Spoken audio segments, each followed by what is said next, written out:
Hello, this is Darren. And this is Paige. And this is Where's the Lemonade? Where we talk about what happens when life throws you lemons. Make some lemonade? Maybe. Some weeks it's lemon squares. Yeah, some weeks it's just lemons. Yeah.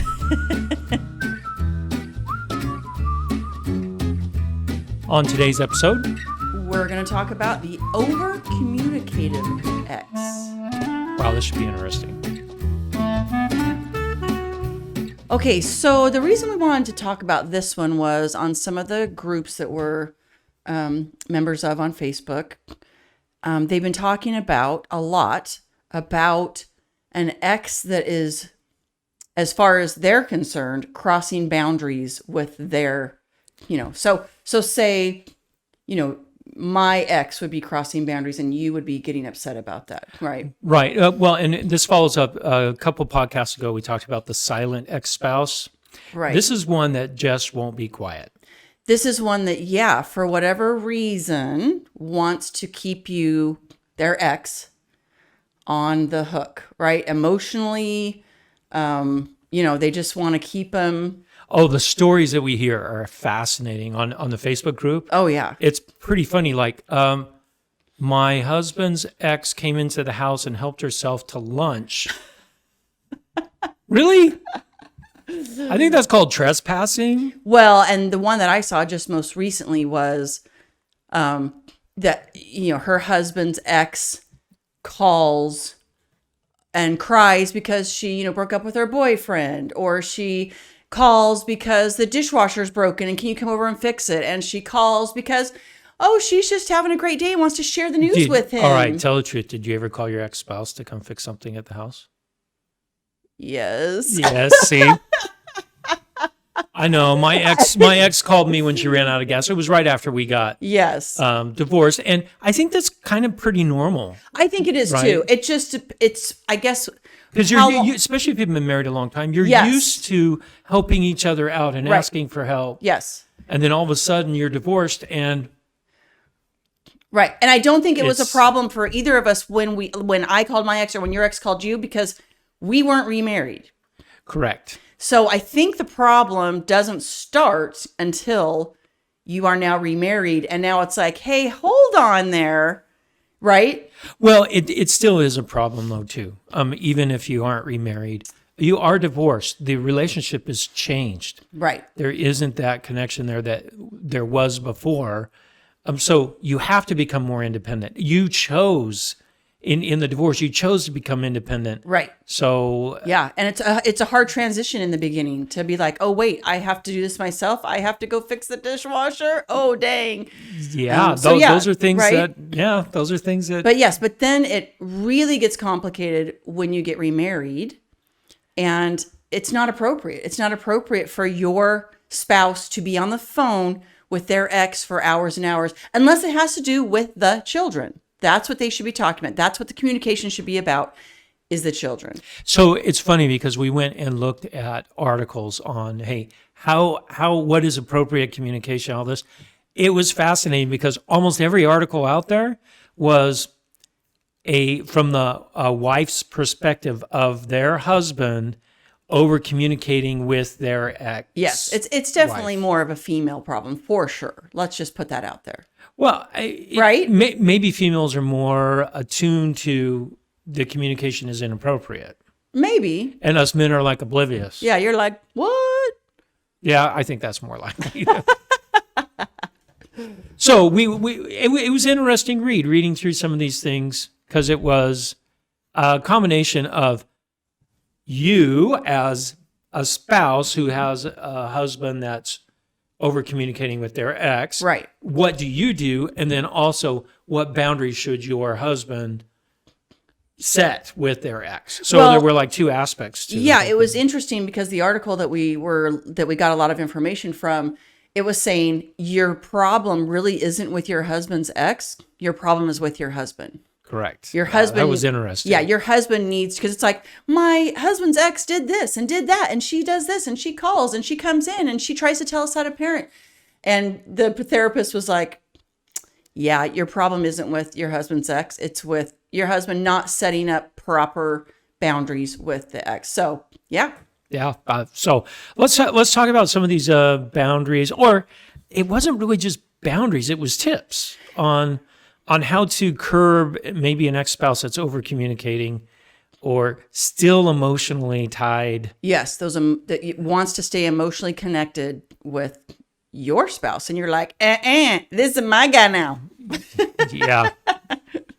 So hey, the first one, I like this one. It was play the long game.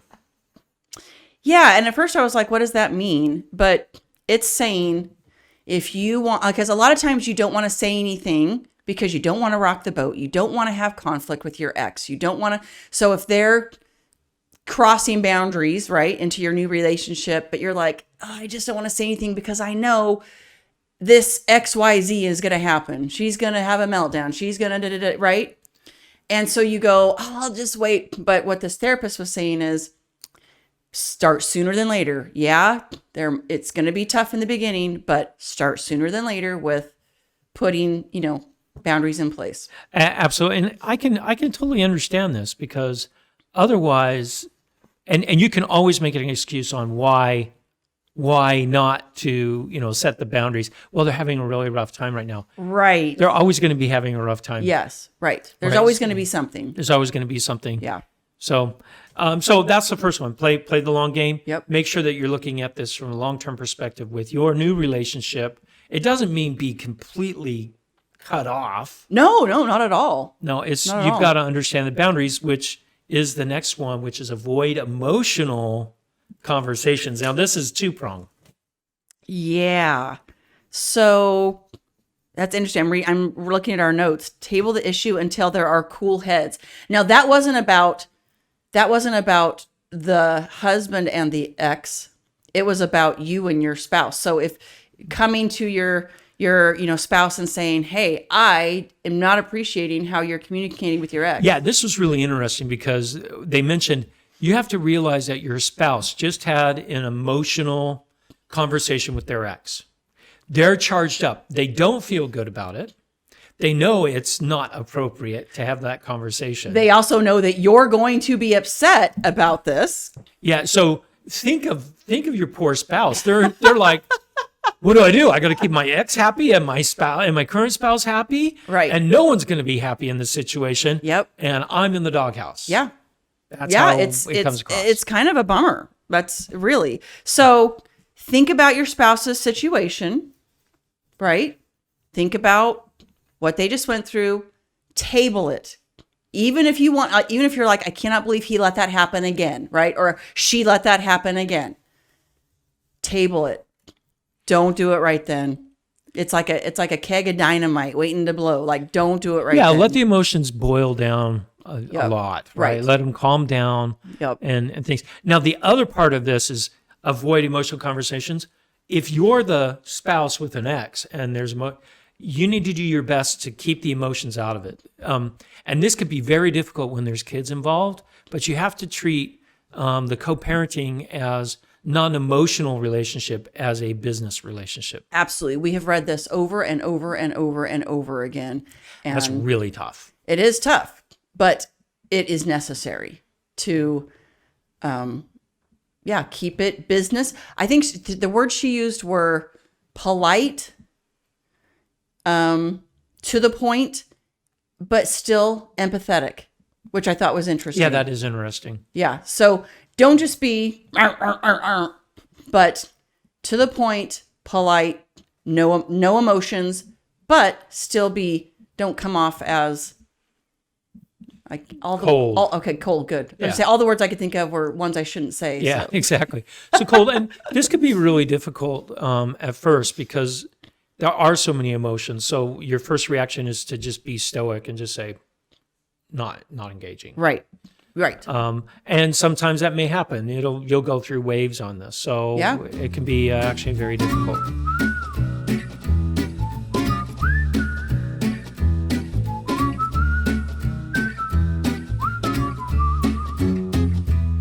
Okay, the next one is explain exactly what bothers you and why. I like this. Your spouse is not a mind reader. What?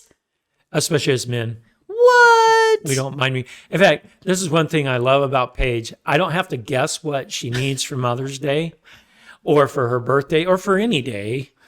She'll just put it in her Amazon wish list or just circle it in a magazine and say, I would need this. Yes, in fact, there's something in my Amazon cart right now. I'm just Thank you, saying. because Mother's Day is coming up. I'm just saying. Just So I appreciate that. Thank you. FYI. So it's good to be very specific about. This is what I thought was interesting. They said, be specific about the communication that your spouse is having with their ex that is bothering you. Yes. So don't just be like, oh, I hate how you interact with your ex. No, you need to be like, Well, thank you. right. I hate how I interact with Yeah, my ex. exactly. Like, please help me. But no, and you need to be specific and say, you know, that conversation that you had, this is why, this is what made me feel this way, and this is how it made me feel. Exactly. And you have to be very specific. Right. Right? Because it is a landmine. These relationships are very, very difficult. Right. So it is a landmine that you need some help with. So if you are the spouse, you need to be able to listen to that. Right. Make adjustments to the way you're communicating with your ex. And you have to also be, the spouse that has the ex has to be sensitive to the other person that's watching all this play out. Right? Because the other person's sitting there going, I mean, yes, it's difficult for the man in the middle or the woman in the middle, right? Yep. But it's also difficult for the one sitting there watching this and going, wow. Well, and you mentioned this when we were talking about this yesterday. Being a stepmom is nothing you can explain to anybody. No, only other stepmoms can understand stepmoms. And even us stepdads don't have the same.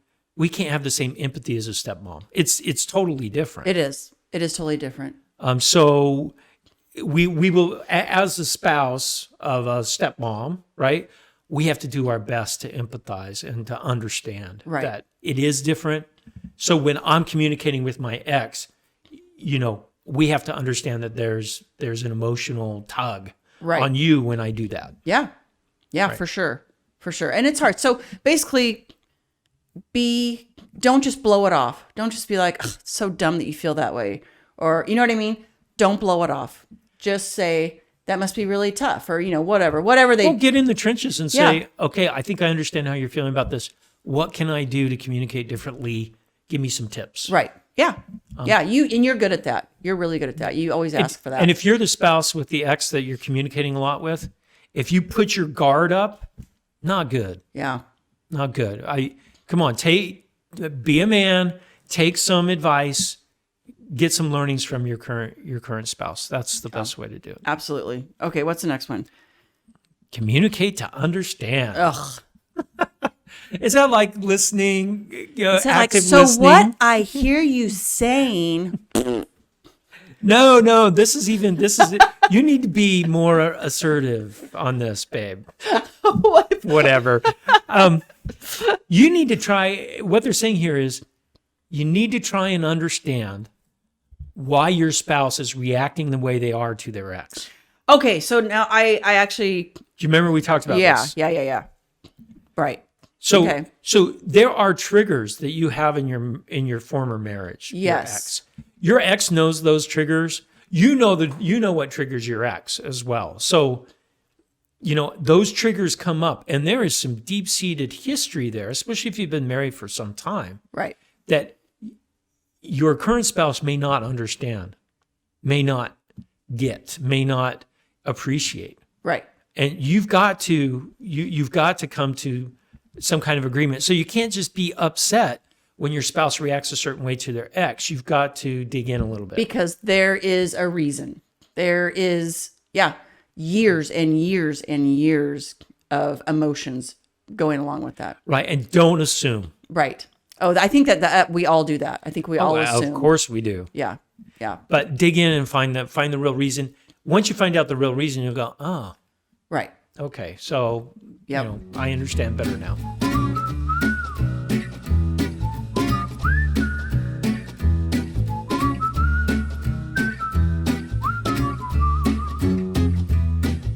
Okay, next, come to terms. This is important. This you cannot do right away. That means come to terms. Come to terms. So your ex is always going to be part of your life.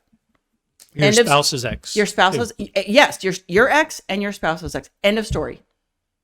Always, even when the kids are out of the house. There, yeah, until one of you dies, your ex is going to be part of your life. Face it. But like I said, you can't do that in the beginning. It's tough. It's tough. So you've got to come to terms with, we've got to learn how to deal with this. We have to learn how to deal with these situations. It's not going away. We've got to figure this out. Yeah, because inevitably, even when the kids leave the house, they still come home for Christmas. Yeah. Grandbabies are born. Yeah, I mean, the list is long. Yes, the list is long. I think undoubtedly, definitely it gets easier as the kids move out because you're not having that day-to-day or week-to-week communication that you have to have when the kids are at home. So undoubtedly it gets easier, but part of your life forever. I don't know. So we still have kids in the house, and it's fascinating because our older kids still follow the same schedule as the younger kids because my ex lives close by. Yeah, it's easier for them. Then they don't feel like they're choosing. So what's it going to be like when the last child leaves and there is no schedule anymore? It's going to be, it's going to be challenging. It's going to be difficult. And I think they're just going to have to make, they're going to have to set, before they come home, they'll probably have to set, okay, I'll spend Monday, Tuesday with mom and Wednesday, Thursday with dad. This is important here. Coming to terms with this means you understand that you have some kind of a relationship with your ex. Right. For the rest of your life. For the rest of your life. If there's kids involved, it's going to be for the rest of your life. Yes, for the rest of your life. So come to terms with that, right? Yeah. So, yeah, you can't just check, right? Check it off my to-do list. I set boundaries with my ex. Check. No. Those boundaries are going to change over time, too. Yep.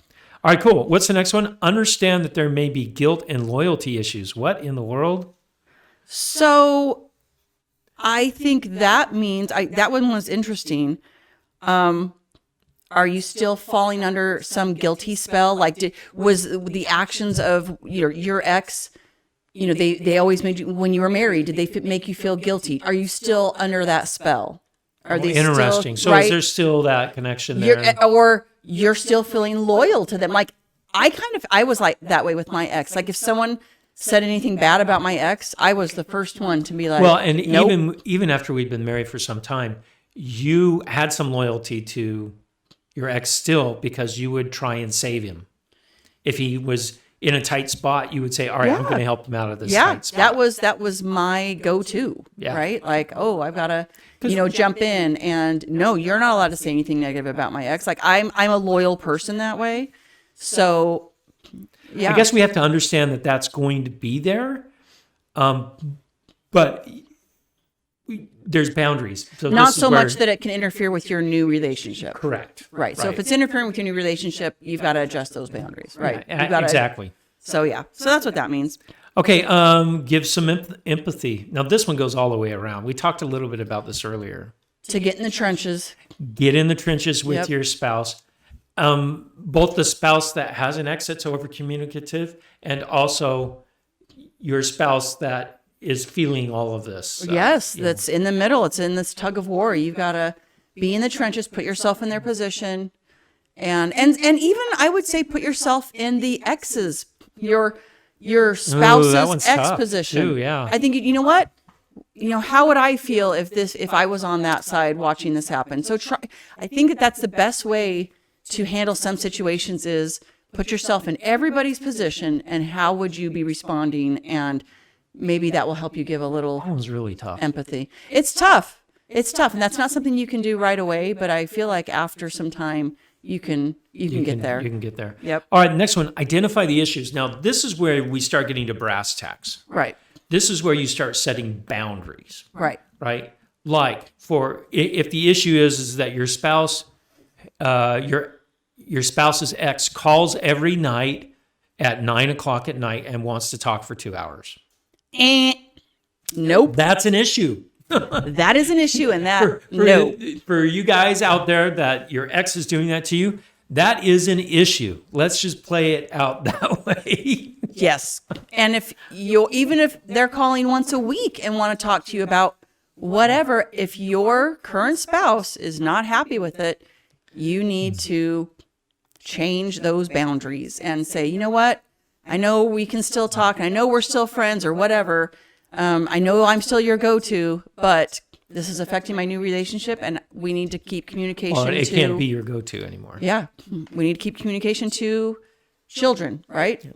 So, and you need to evaluate the boundaries that you establish to see if they're working or not. Right.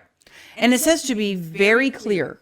Like if the problem is that your ex is calling to talk to you once a week, you need to be very clear and say, this isn't working for me anymore. From now on, we need to email, and that's how we will communicate. And this is actually really good. Technology has given us a lot of different ways of communicating. Right.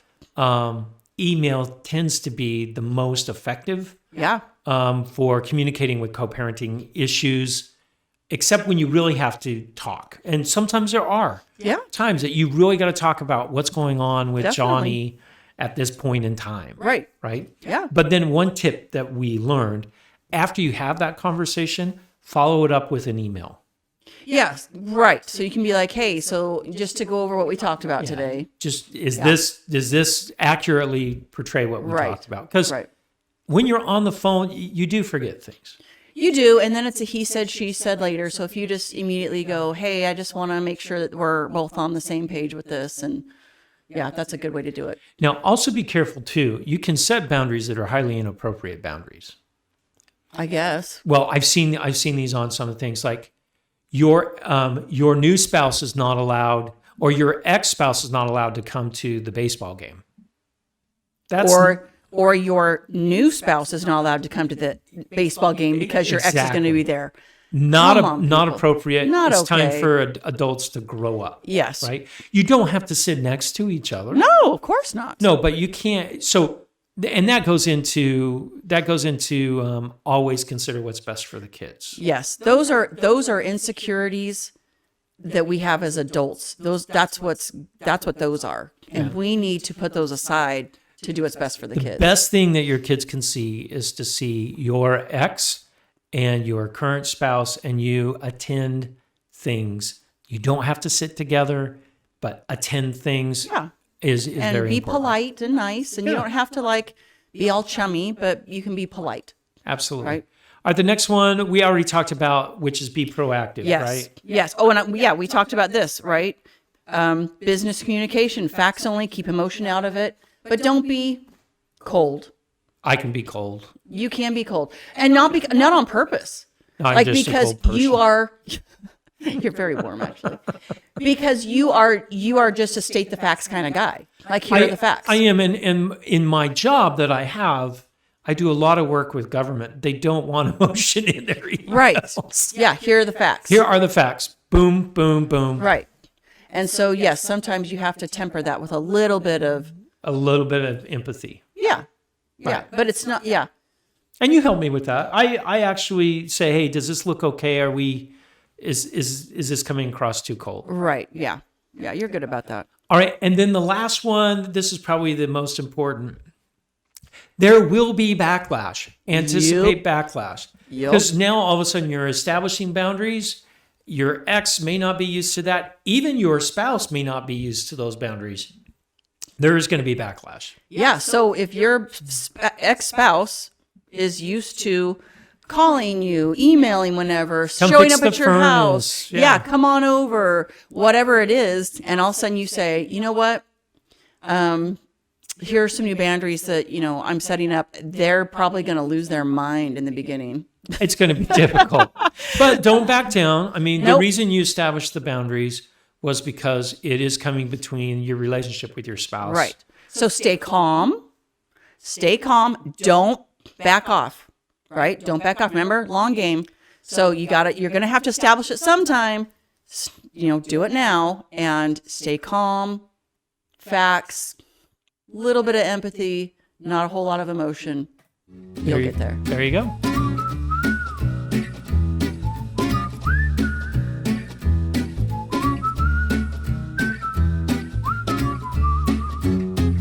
Lemonade moment of the week is Our flooring is finally done. Oh my goodness. It has been 6 weeks of the house being tore apart, furniture moving all over the place. And finally, I don't have a hole on the wall over here. If you look at our video, there was a big, disaster over here. That's and all you can fixed. see in the video, you can see our beautiful new flooring. We have It's new so floors. pretty. It's awesome. It is not for the faint of heart, though. Let me tell you. Boy, there was a lot of lemons. Just seriously, if you buy a new house that's older and you're not in love with the flooring, You rip it out. suck it up and do it right then. Do it before you move in. I'm not even kidding. Yeah, it's like moving the house twice Yes. because you have to move everything in your whole house to the other side of the house, everything that's on the floor, which and then is, move it back and then move it. and then move the other part back. Yeah. It was, and there's dust everywhere. Oh my goodness. Yeah. And it doesn't help that your wife decides to paint rooms at the same time. I decided not to. You did. You painted our bathroom. But I waited till it was all done. I know. Yeah. But I was going to because I was like, oh, well, before they put the baseboards on, let me paint real quick, right? That was my thinking. And then I went. I'm glad it took some time to find the right color paint because that It would have did. been. It did take the right. And then I was like, We would have I'll both quit. been checked in the loony bin. There was a lot going on. But the lemonade is we love our new flooring. Yeah, we love the. Oh, gosh. Love It's it. like we're in a new house, It so is. we're happy about that. It's fabulous.